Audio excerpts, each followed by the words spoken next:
All right. Hi, I'm Joyce Lee Williams. I'm Derek Weintraub. It's nice meeting you, Derek. Lovely meeting you. I'm here in the counseling profession. Here, I'm just starting out at Palm Beach Atlantic University, and I'd just like to know a little bit about you. Can you tell me something about yourself outside of just coming to college?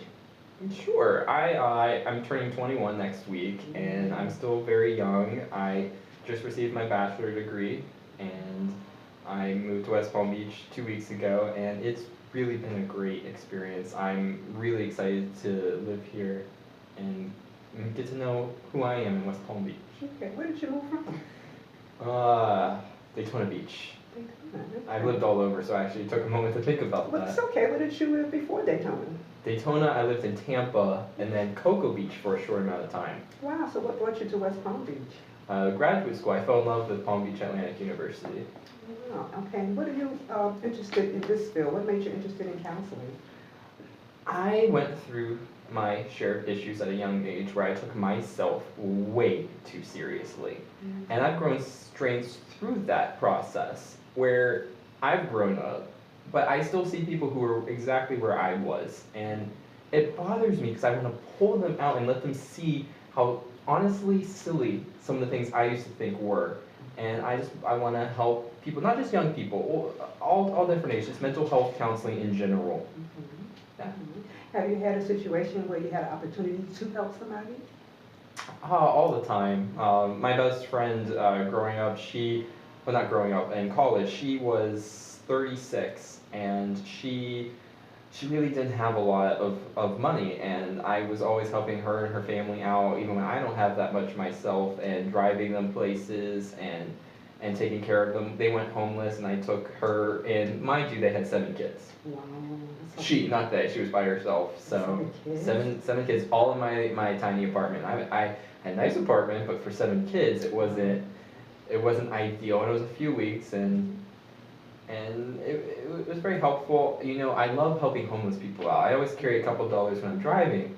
However, in this, I don't find the humor in this. I just find the irony in this. When in West Palm Beach there are so many homeless people, I can't have a job to pay for them all, so I don't know what to do because I normally help out.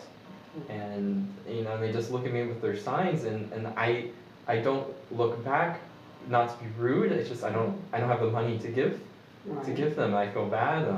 I don't know what to do. Should I pull them over, ask if they want to talk, which I've tempted to do, but. So as a counselor, how do you think you can help that person differently then? Once you become a therapist, a counselor, how do you think you can help a homeless person? A homeless person? Right, somebody that's on the street that you know they need some type of help. You can't just always sort of bring people into your house. So what would be another step that you might be able to do to help somebody that you know is in need? I've thought of just cooking or buying food or something and then giving it to them. I mean, I was also thought, you know, there's this stigma that they are buying alcohol or drugs. And my philosophy on it is I'm not going to withhold because of that, because a lot of them are addicted, a lot of them have been through their issues, and honestly, that's what they need to get by in their day. So not that I approve of their actions, but that's all they can do right now, because that's what their addiction is, that keeps them going. So, I mean, my philosophy on it is a little different. You know, my father, he'll be like, oh, no, they're going to go buy drugs with this money. And I mean, yeah, they may. But I've gone to a gas station before and someone asked me for money. I'm like, look, I only have a card, but I can go buy you a sandwich. And then I did. But then it goes back to the money thing. I can't afford to pay for all the homeless people in West Palm Beach. And I'm still figuring that out. So I don't even know if I can answer that fully yet, because I have to figure out what to do, because I feel bad, and they seem really nice, and together, they're not, you know, the ones I've noticed here, they're very, like, normal people. I saw one my age standing there on Okeechobee. Wow. I panicked. I had no money to give him, and I haven't seen him since. But that bothered me. Not that he is any more disadvantaged than someone who's possibly older, but that could be me. Right, just an ideal that it could be. He looked normal. I could see him in my class. I could see him in the school. You know, he was very normal and grown up. Right. My age. Right. So what strengths do you have that you think that you could have shared with somebody, especially the same age as you, what strengths do you have and you think that you actually may be able to share with that person? That person, I mean, I don't really know him that well. I don't know him at all. I didn't even say hello. 'Cause I just panicked in that moment when I was driving. And I am compassionate. This can go either way. I sometimes, I'll do almost anything for anyone. And when I see someone like that, I want to take them into my car and go take them out somewhere, even just cook, possibly be a friend for them. But I mean, I also shouldn't be naive at the same time, and a lot of bad things can happen from that. But That's true. I mean, that's what Jesus would do, though. Exactly, and this made me just thought of another question. If there was Sure. another Christian in church, if he was one of the Christians that sit in church with you, what would you do with that person? How would you handle it knowing that they've had that kind of problem? What kind of skills or strength or abilities you would use, because now you know that he is a Christian, he's just sort of lost. What would you do to help that person? What would you do to offer them? What would be your next step Well, I have in a this. closer relationship? Right. I have this thing about me where if I know someone is a Christian, I automatically trust them, and that's not necessarily a truthful or valid thing to do. My leasing agent on my apartment complex, he was Christian. He had a Christian family. And I knew I could trust everything he said, whether it was valid or not. I have that thing. So I think if I knew someone was Christian, I would take them in and do something. I don't know how I would You do don't it. know what, but you'll still try to be helpful, you'll still try to be supportive in any way that you could be. And Exactly. that's really all God really asks of us to do, just give something of yourself. What do you think others think about you as a person? As a Think about your person? good parts, what do they think? They too find me compassionate. I actually had a pastor buy me a book called Boundaries because she said I need to learn boundaries because I let too many people take, and I rarely say no unless it's absurdity. I've grown in that aspect. A lot of people like me because I'm funny, and I have a sense of humor, and it gets me through a lot. It's how I cope with things, and I learned that at an older age. So what did you learn about setting boundaries? I think I might have read that same book, and if it is the same one I read, it was excellent. So what did you learn about boundaries that you didn't use, say, about 5 years ago, now you know that you can use today?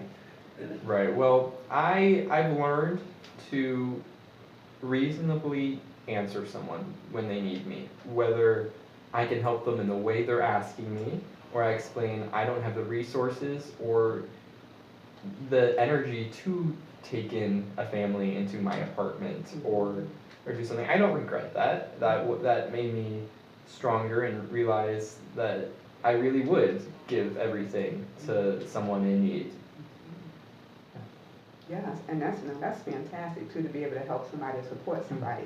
Now, I'm recently moved to West Palm Beach myself. Do they have programs here that you could just recommend somebody to another agency, another place to go to help? Do they have anything like that here? No, I've wondered the same thing myself. Actually, when I was saying this to you, I was thinking in my head, there should be somewhere they can go.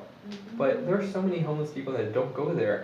I wonder why. Maybe there's something, maybe it's a pride issue, they don't want to go to there, or maybe it's not the best thing. You see on television that people get robbed there. Can you imagine being robbed in a homeless shelter? No, And I really can't, but I have heard people say those things before. or they just don't like it, or they just don't, who knows why. Or maybe they don't even have the access to get there, but I'm sure they'd find a way. So I don't know why they don't go there, but there has to be something. West Palm Beach is so huge. So I Right. found that to be a little strange too, to see people out. Can you tell me about something else that you did in your life, just say more recently, or maybe even about 4 or 5 years ago, maybe through high school or going through college? Okay. Is this something that you did to help somebody else out, that you contributed to, that if you seen them today, they would be proud of you in this moment in time? I always would find students, especially when I started college, when I realized I came into college with such a huge view of what college was, this big word, and I come to it and I was mastering, I was getting through it, and I see someone who got troubled by all of that, what college can be, and how awful it is.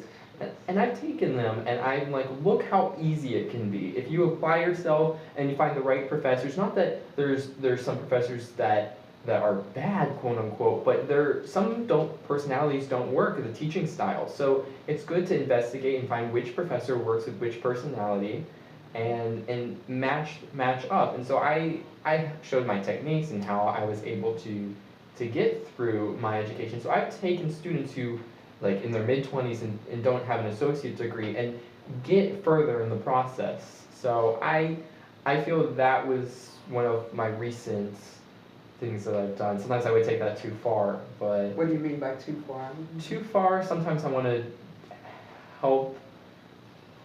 help them more than I can. And So just give me an example, like what?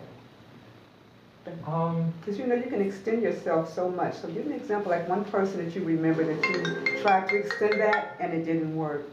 Or, because what made you think that it was too much? You understand what I'm saying? Why do you think you can go overboard? well, I mean, there are times where I would go over and act like a parent sometimes and be like, why aren't you doing this? And you know, I would want to do too much and be like, you need to stay on your studies, you need to focus on what you're doing and getting involved with that. And how would that person respond to you? How would that person respond to you when you did that? They would like it, but they, you know, like a parent, you know, sometimes where it's not what they want to hear, they know they have to hear it. And Right. sometimes people need to hear this. Right? That's the truth. Well, it's been my pleasure talking to you, Derek. You've been great, And thank I you. hope to talk to you soon. You too.